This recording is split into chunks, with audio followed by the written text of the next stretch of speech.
Hello hi எல்லாருக்கும் வணக்கம். இன்றைக்கி இந்த வீடியோவில் நம்ம என்ன பார்க்க போகிறோம் அப்படின்னா learning more about the person தான் பார்க்க போகிறோம். இது ஒரு பொதுவான ஜென்ரல் ரீடிங் தான். யாருக்கு பொருந்துதோ அவங்க மட்டும் எடுத்துக்கோங்க, மற்றவங்க அப்படியே விட்டுடுங்க. வீடியோவில் கனெக்ட் ஆகுறதுக்கு லைக் பண்ணிவிட்டு பாருங்கள், மறக்காமல் சப்ஸ்கிரைப் பண்ணுங்கள், ஷேர் அண்ட் கமெண்ட் பண்ணுங்கள். நம்ம வீடியோ நிறைய பேர் பார்க்குறீங்க, ஆனால் சப்ஸ்கிரைப் மட்டும் பண்ண மாட்டேங்கிறீங்க.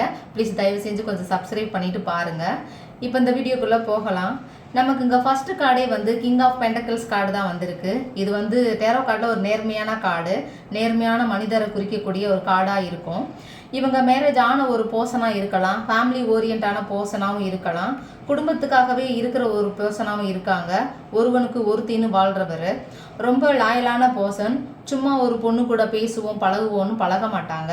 அப்படி ஒரு பொண்ணு கூட பழகுனா கல்யாணத்தில் போய் முடியணும்னு இருப்பாங்க. ரொம்ப ரூல்ஸ் ரெகுலேஷன்ஸ் ஃபாலோ பண்ணுற பர்சனாக நேர்மையான மனிதர். கமிட்மெண்ட் கொடுக்க முடிஞ்சாதான் பேசவே செய்வாங்க. இப்போ என்னென்னா இந்த சொல்லுவாங்கள்ல, நேர்மையான மனுஷத்துக்கு லைஃப் சரியாக அமையாதுன்னு, அது மாதிரி தான் இவங்களுக்கு லைஃப் சரியாக அமையலை.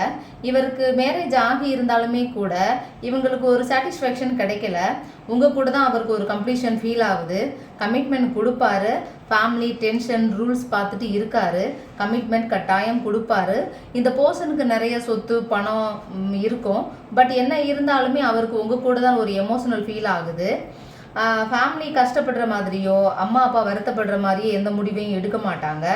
அந்த பர்சன் கரண்ட்லி உங்களை சேசிங் பண்ணுறாங்க.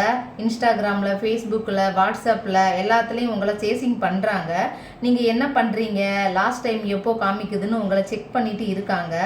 உங்களை ஏன் சேசிங் பண்ணுறாங்கன்னா நீங்கள் அவங்களுக்கு தேவை, அதனால் சேசிங் பண்ணிட்டு இருக்காங்க.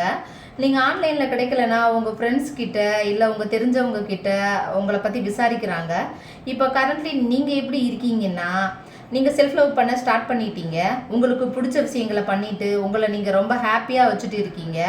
ஒரு டைம்லலாம் அந்த பர்சன் இல்லாமல் எனக்கு லைஃப் இல்லைன்னு சொல்லிட்டு இருந்தீங்க. இப்போ யார் இருந்தாலும் இல்லைனாலும் என்னால் வாழ முடியும்னு செல்ஃப் லவ் பண்ண ஆரம்பிச்சிட்டீங்க. இங்கே நமக்கு ஷன் கார்டு வந்திருக்கு.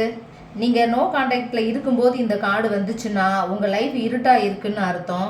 இருட்டாக இருந்து பிரைட்டாக இனி மாறப்போகுதுன்னு அர்த்தம். இப்போ இருக்கிற லைஃப்பில் ஒரு ஹாப்பினஸ் இல்லை, ஒரு ஹோப் இல்லை. ஆனால் நியர் ஃபியூச்சரில் நீங்கள் நினைக்கிற பர்சன்கிட்டேருந்து ஒரு பாசிட்டிவான பதில் கிடைக்கும். சன் கார்டு தான் டேரா கார்டுலேயே ரொம்ப பெரிய கார்டு. நமக்கு எல்லா கார்டுமே நெகட்டிவாக வந்தாலுமே இந்த ஒரு கார்டு உங்களுக்கு வந்தால் போதும். என்ன ப்ராப்ளம் உங்கள் லைஃப்பில் போயிட்டு இருந்தாலுமே சரியாகிடும். உங்கள் ரிலேஷன்ஷிப்பில் ரீகன்சிலேஷன் கட்டாயம் நடக்கும்.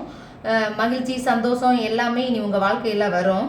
இப்போது அந்த பர்சனோட லைஃப்பில் ஹீலிங் பீரியட் நடந்துட்டு இருக்குது. டிவைனோட இன்டர்ஃபியரன்ஸ் இருக்குது. பொறுமையாக இருங்க, ஆட்டோமேட்டிக்காக சேஞ்ச் ஆகி உங்ககிட்ட தான் வருவாங்க. எவ்வளவு நல்லவங்களாக இருந்தாலுமே டவர் மூமெண்ட் எல்லார் வாழ்க்கையிலையும் வரும். நாம் எல்லாருடைய அன்பையும் உண்மைன்னு நம்பி ஏமாந்து போகிறது, அவங்களுக்காகவே அழுதுகிட்டே இருக்கிறது, அதனால் நம்மளை திருத்துறதுக்காகவும் டவர் மூமெண்ட்டு நம்ம லைஃப்பில் நடக்கும்.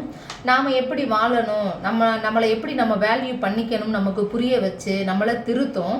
உனக்கு நீ முதல்ல இம்பார்ட்டண்ட் கொடு, யாரை ஹார்ட்டில் வைக்கணும், யாரை மைண்டில் வைக்கணும்னு நமக்கு புரிய வைப்பாங்க பிரபஞ்சம்.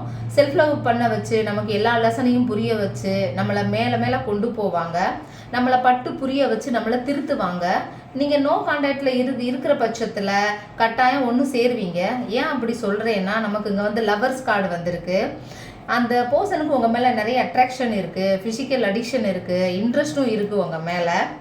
இப்போ உங்களை சேசிங் பண்ணுறதே எதுக்குன்னா, நேரில் வர்றதுக்கு தைரியம் இல்லை. எங்கே அவங்க வந்தால் நீங்கள் ரிஜெக்ட் பண்ணிடுவீங்களோன்னு பயம் இருக்குது. அதனால் மறைஞ்சிருந்து உங்களை சேசிங் பண்ணுறாங்க. உங்களை அந்த அளவுக்கு கஷ்டப்படுத்தி இருக்கலாம் அவங்க கூட இருக்கும்போது. நீங்கள் அந்த பர்சன்கிட்ட கமிட்மெண்ட் வேணும்னு கேட்டுருக்கீங்க. அந்த பர்சன் லைஃப்பில் ஹீலிங் பீரியட் முடிஞ்சதும் திங்க் பண்ணிவிட்டு அலசி ஆராய்ஞ்சிட்டு உங்ககிட்ட வருவாங்க. அதனால் அவங்கக்கிட்ட இருந்து உங்களுக்கு கட்டாயம் கமிட்மெண்ட் கிடைக்கும். இத்தனை நாள் கமிட்மெண்ட் கொடுக்காம இருந்திருப்பாங்க. இப்போ கமிட்மெண்ட் கொடுத்தோன்னா உங்களோட ரெஸ்பான்சிபிலிட்டி ஃபுல்லாக அந்த பர்சன் ஏற்றுக்க வேண்டியது இருக்குன்னு நினச்சிருந்துருப்பாங்க. அப்போ அவங்க அதை ஏற்றுக்க ரெடி இல்லை. இந்த ரீடிங்கில் நீங்கள் எதையுமே பார்க்க தேவையில்லை. உங்களுக்கு சன் கார்டு ஒரு கார்டு போதும், எல்லா ப்ராப்ளமும் சரியாகும். உங்கள் லைஃப் கண்டிப்பாக சேஞ்ச் ஆகும். வணக்கம்.